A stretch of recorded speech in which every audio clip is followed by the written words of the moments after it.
Welcome to Teacher's Pod. Okay. Open your book on page 5. Page 5 na po mga kaibigan ng Teacher's Pod. At ngayon kasama ko dito ay walang iba kundi ang gurong magsasaka. Magandang araw sa iyo. Minamahal naming guro. Magandang araw. Yan.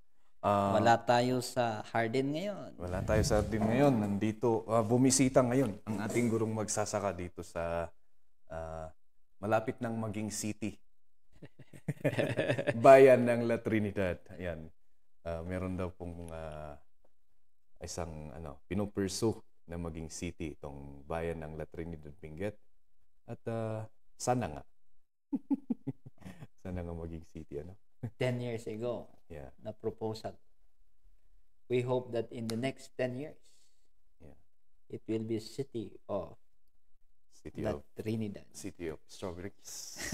Yeah. Ngayon, pakipaliwanag nga yung mga pinapakita mo na mga posts sa Facebook tungkol sa agrikultura na pwede siguro magandang magandang makita ng mga iba nating mga kababayan na anong tawag doon, pwedeng pagbasihan or benchmark ng mga pwede nilang gawin sa kanilang eskwelahan, lalo na kapag ito yung mga nasa mga liblib na lugar. Yung idea ng ating gulayan sa paaralan at paghahayupan sa paaralan. Parang kakaiba yung title, sir. Ulitin natin. Paghahayupan. Hindi kahayupan. Kahayupan sa paaralan.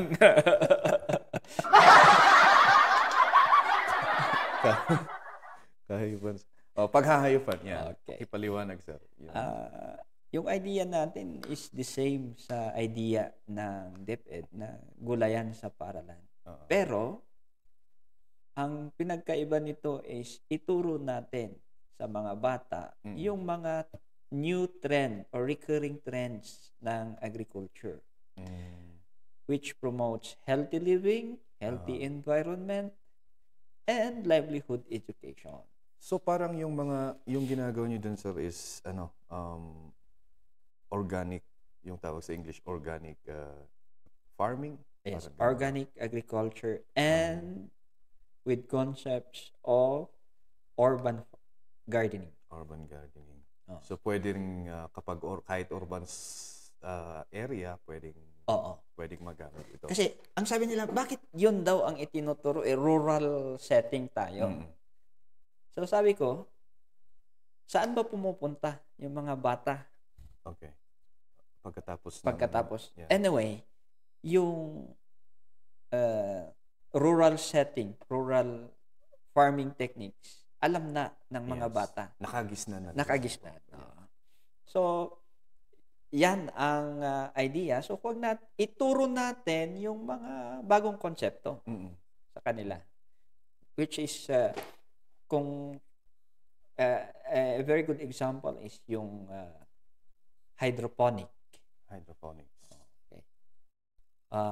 Aquaponics sana yun, pero ang problema natin, we do not have fish. Yeah. So magiging hydroponic lang kung wala yung fish. Okay. So sa rural areas, ang problema natin supply ng water.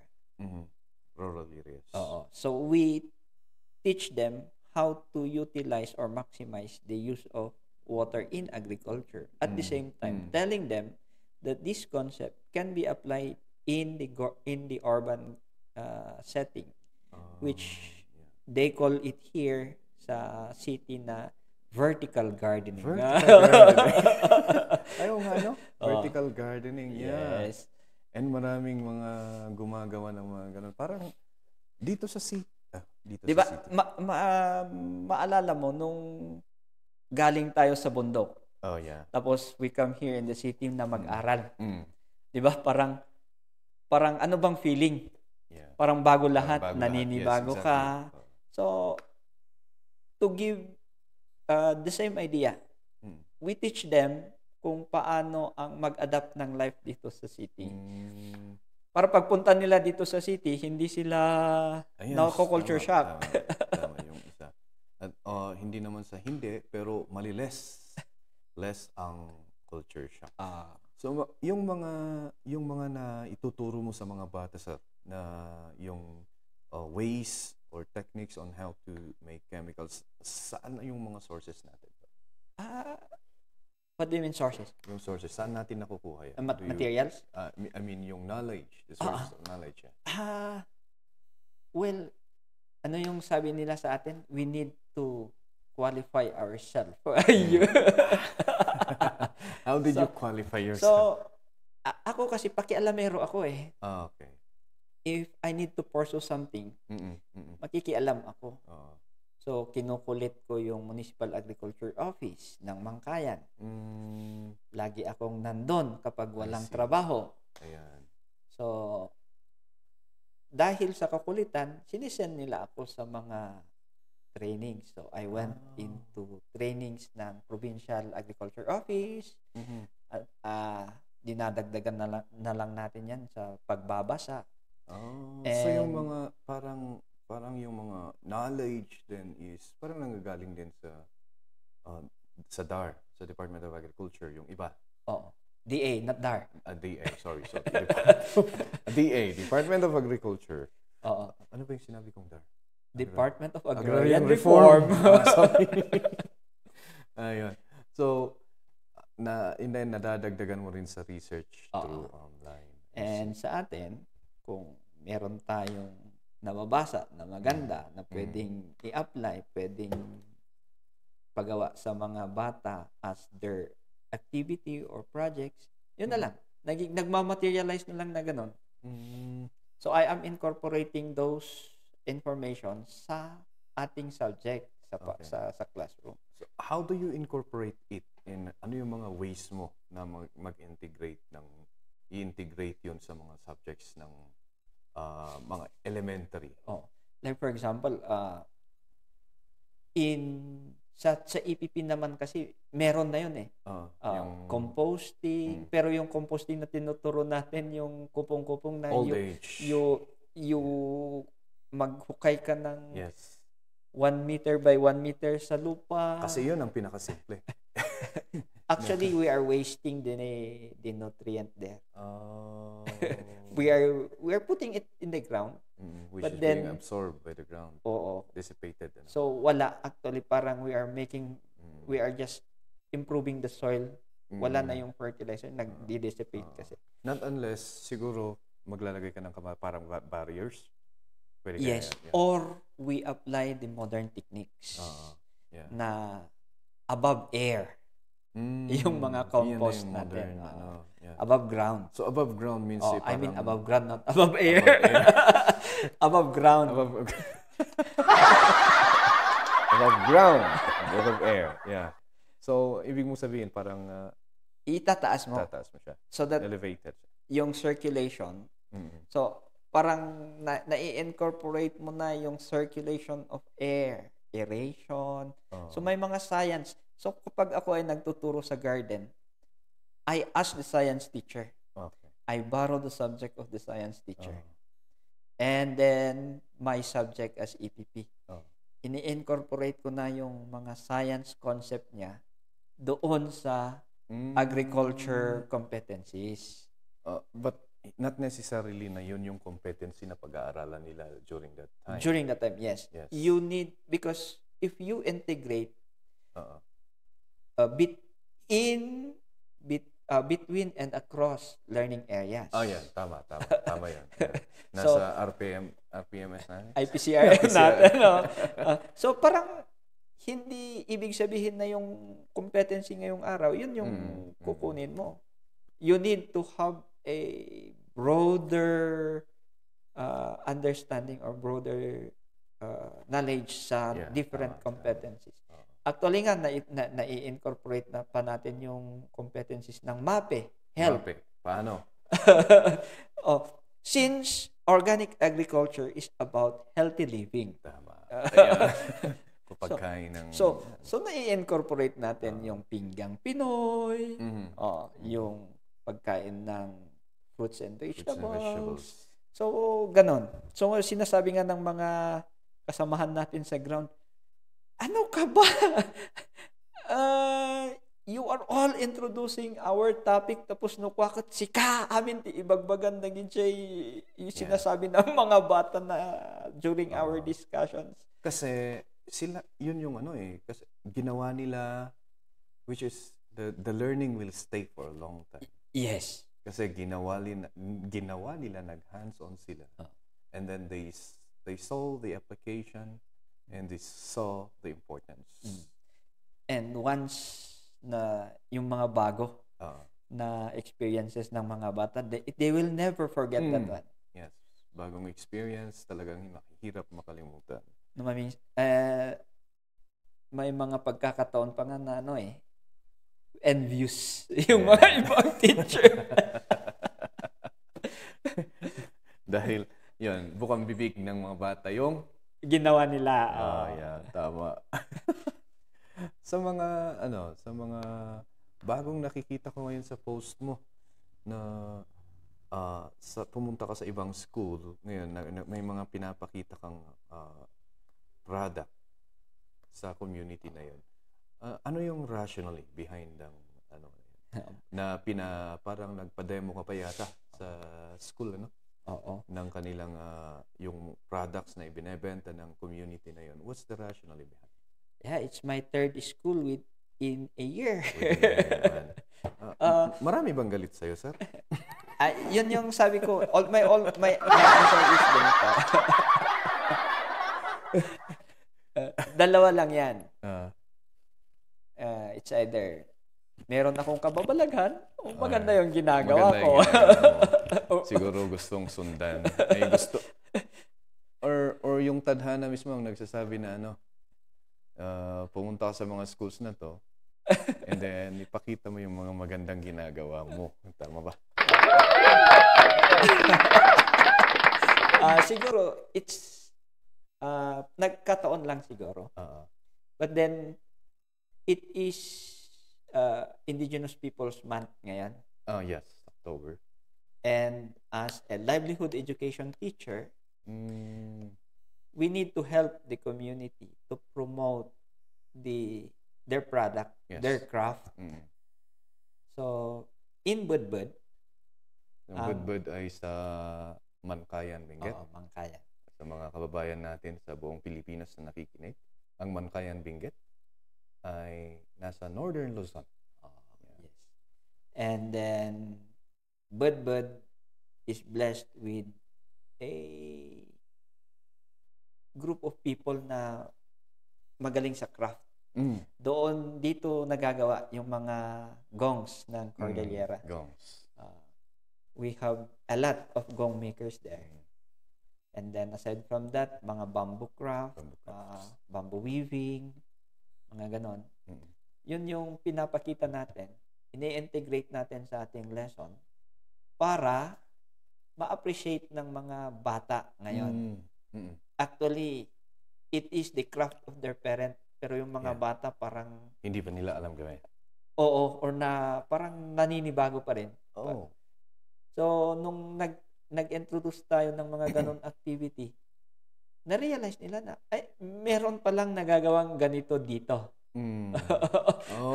So, parang doon nang gagaling yung baon nila. Oo.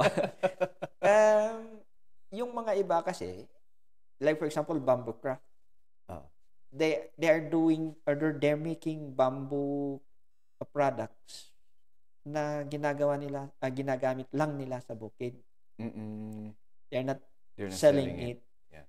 So, ang sabi nga nila is, mas maganda na lang na bibili tayo ng mga plastic na crates kaysa gagawa tayo ng mga bamboo containers sa ating farm. But then, that is the identity of the community. Yeah. It is their craft. They are known for that. So, if we prefer the plastic products, we should not forget our indigenous craft. So, Mm-mm. yun lang yung We mga have, ideas doon. yeah. We have a biodegradable plastic. Oh, di ba? Basket, yeah. Which is, the skill kung paano natin gawin yun, sir, is hindi basta-basta eh. Oo. And parang nawawala ngayon. So yun yung isang idea na kailangan mo ipakita sa mga bata. At least, ma-witness man lang nila. They can describe how to do it. Mm-mm. And hopefully, in the near future, they will try to explore and improve their capabilities in doing such. Yeah. So parang you're promoting, parang na-promote mo na yung indigenous people's way. Oo. At the same time, na-i-share ito sa Oo. sa mga sa mga nakikinig at hindi pa alam, ang Facebook post ni Sir John Irvin Kissing is John Irvin Kissing mismo. Mahanap natin yan sa Facebook. And then yung mga post niya is tungkol sa mga ganito. Meron isang post kung saan na feature ito ng i-Benguet Act multimedia portal. Yung paggawa ng yung niluto yung rice sa kawayan. Yeah. Yun ba ay masasabi nating isang indigenous way of cooking or old way? Yes. In the Philippines, na indigenous people, yan actually ay basic skill sana eh. Basic skill. But then, our children now became a lost skill. na they are lost in the world. Hindi na nila alam yung pagluto, yung patless cooking. Oo. So, nung magi-introduce tayo sa mga indigenous children ng mga ganong pamamaraan ng pagluluto, they enjoyed it very much. Sa panahon yun ng pagtuturo, sir, ano yung, kung makapagbibigay kayo ng isang unforgettable experience from ever since you started until now, ano yun? Pagtuturo? Sa pagtuturo. Ang dami. Ang dami kong unforgettable experience. Yeah. Give me the most. Magturo ka ng 3 grade level. Magtuturo ka ng 3 grade level sa multi-grade. Oo. Kinder, grade 1, grade 2, grade 3. Wow. Kinder, grade 1, grade 2, grade 3. 4 yata. 4. Pero ano mo na iraos yun? How? Hindi ko rin alam. Maybe yung kagustuhan mo lang na matulungan yung mga bata. Yun lang siguro ang main driving factor doon. Yung maturuan ang mga bata. Which is dapat nawalang hindi sila naghihirap. Kasi kung hindi mo yun gagawin, they need to walk at least 1 or 2 kilometers away going to the next school. Wherein nandun yung grade sana nila. Oo. Tapos hindi mo alam kung minsan wala silang baon, they did not eat, wala silang lunch. They need to walk, rain or shine, without just to go to school. Just to go to school. Mga ganun lang. And then, alam naman natin na ang puso ng guro is that ayaw nila yung nakikita ng ganun. So, you need to do something. Yeah. So, talagang sacrifice mo yung... Oo. Doon ko na-maintain ang weight ko na 47. 47 kilos. Dahil sa stress ba? Kasi mahirap din magturo. Parang dinaig pa nun yung nagturo ka ng 40 pupils in a class. Oh, yes, because sa bagay, iba rin yung hirap nun. Pero at least doon, yung preparation mo, iisa. Paano yun ang susunod ko sanang tanong. Paano ang preparation nun? Meron bang parang hindi ko pa naranasang nagturo ng multi-grade, so hindi ko pa alam kung paano yun. Hindi ko rin alam kung paano ko nagawa yun. But then, siguro, mag-divert ka na lang sa set na competency mo na dapat mong gawin. Mm, Mag-priority ka na lang. Kasi hindi mo naman pwedeng gawing 3 yung yeah. katawan mo eh. Oo.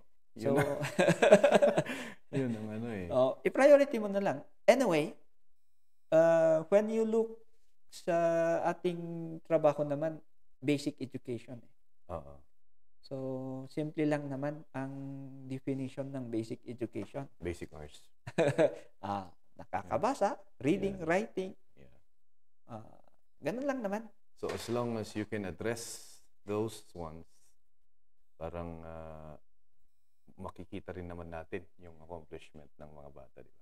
Yes, and I went to the high school Oo. na nag-cater doon sa tinuruan ko na 4 na grade level. So, So, they're high schools now. Ah, High school na sila. yes, they're high Oh. school. Some of them are Yeah, high school. parang So I went, Takot akong tanungin ang edad mo sa. so I asked them, kumusta yung mga bata, Yeah. their performance, comparing to the previous batches. Mm-mm. Ang sabi naman nila, mas okay ito. So, More fluent sila sa reading, yeah. nakakasabay sila sa math, Mhm. comparing to the previous.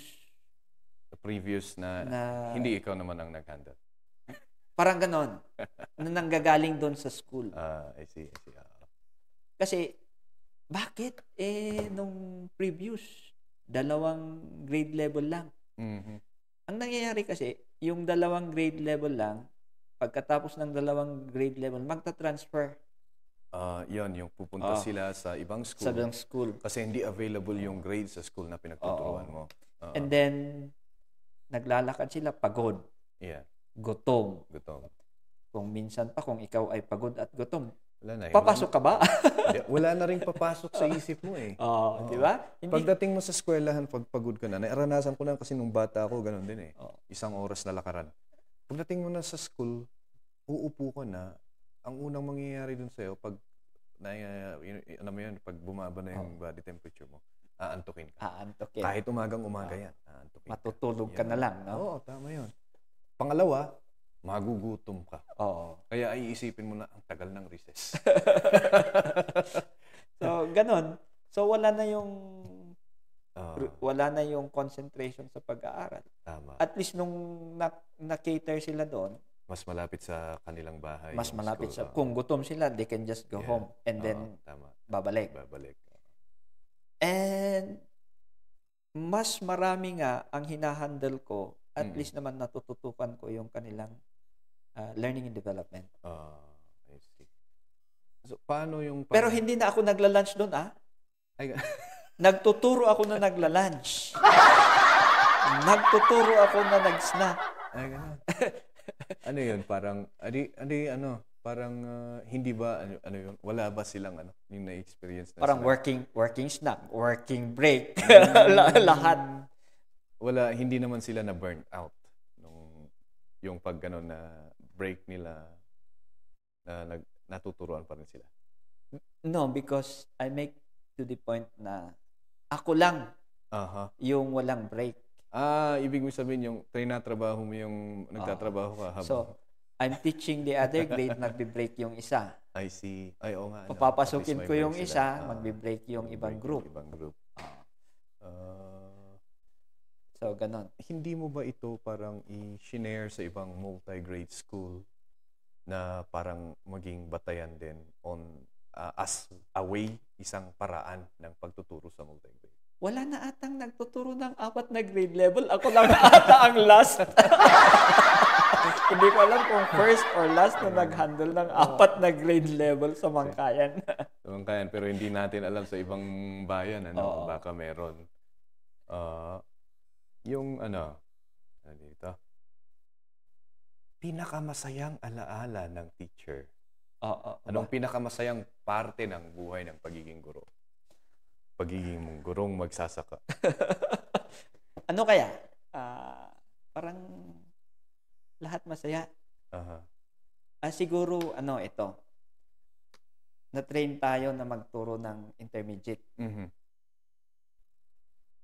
nung pumunta ako doon sa isang school, yung 4 na grade level, Yeah. I was forced to teach kinder and grade 1. Yan yata ang hindi ko kaya. Oh. Para sa iyo to, sir. Palakpak.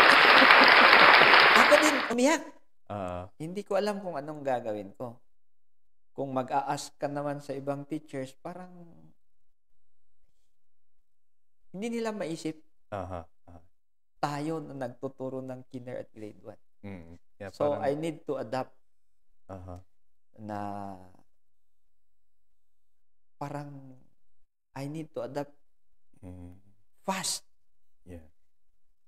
And then, nung nakuha ko na, doon na, parang naging masaya na ako na, uy, it's a very great accomplishment na Mm, for 5 or more than 5 years na nagtuturo ako ng intermediate 4, 5, 6.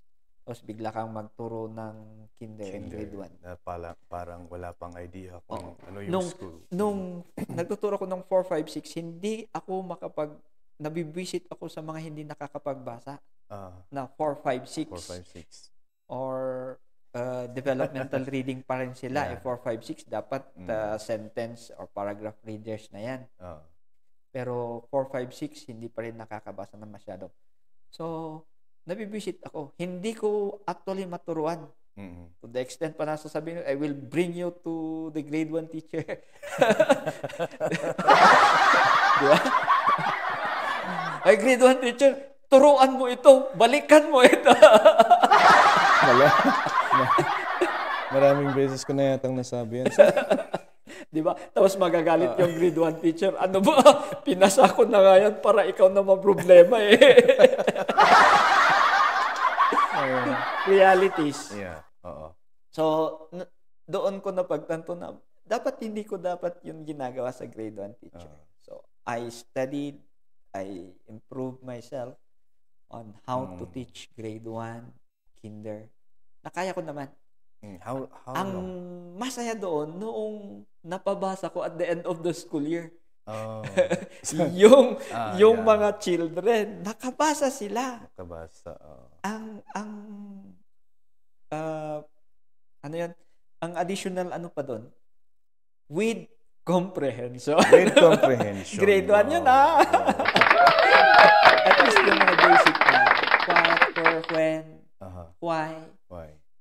At least nasasagot nila yon. Very... Pero ano yung technique? What was the technique in doing that? Siguro self-realization lang. Nagagalit ka, i-realize mo. Wag kang tutuon doon sa galit mo. Huwag kang tutuon doon sa bakit ba, sa pagtatanong mo sa sarili mo kung bakit ba nagturo ka ng grade 1. Yeah. O ng So kinder. talagang self-reflection. Mag-reflect ka na lang. How will I improve my craft? Because it is our craft as teachers. It's your job. It's our job. Yeah. So, paano ko kaya matutulungan? So, at first, ginawa ko yung alam ko, may parang hindi effective.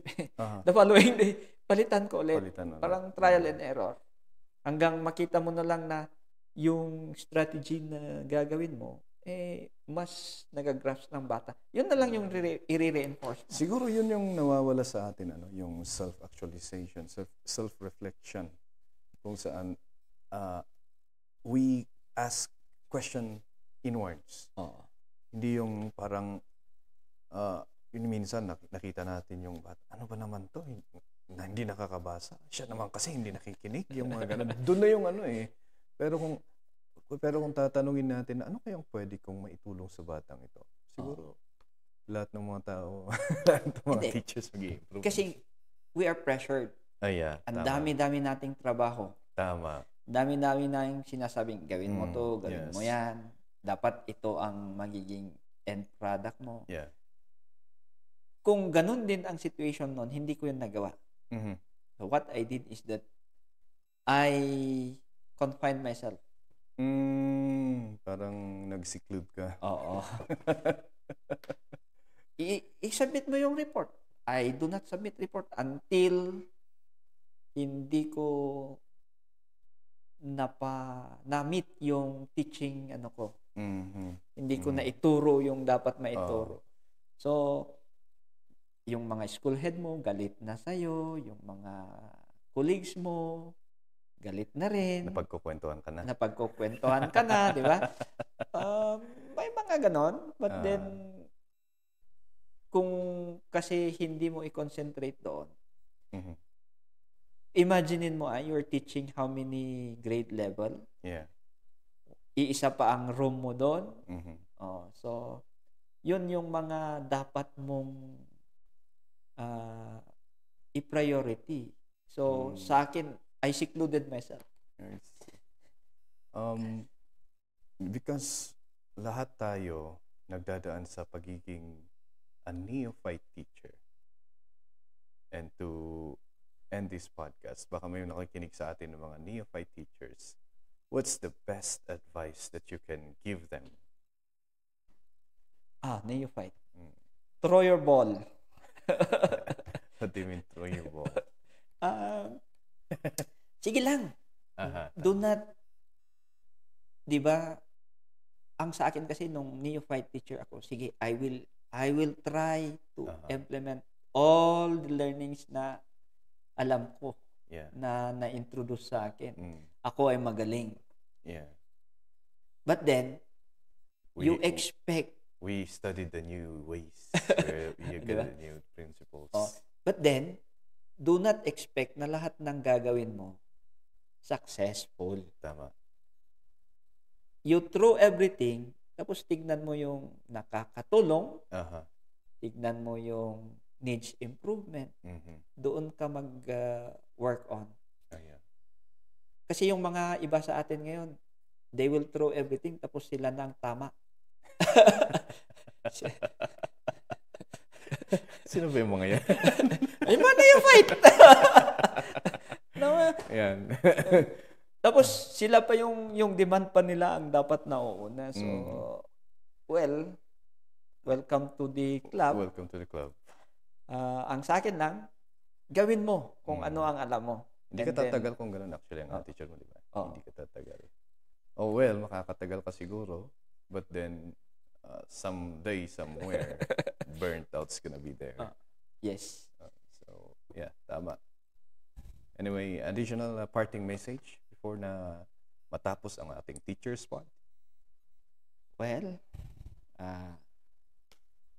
ang gurong magsasaka ay mahilig sa unique. Just be unique. Akala ko mahilig ka sa kahayupan. Ay!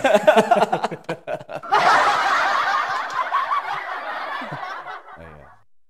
So, i-follow lang natin si Gurong Magsasaka, si Sir John Ervin Kising. Thank you so much for joining us in opening page 5 of Teacher Spot. Again, Maestro Turogi, Edsel Pasak. And we'll be seeing you in the next page. Bye-bye.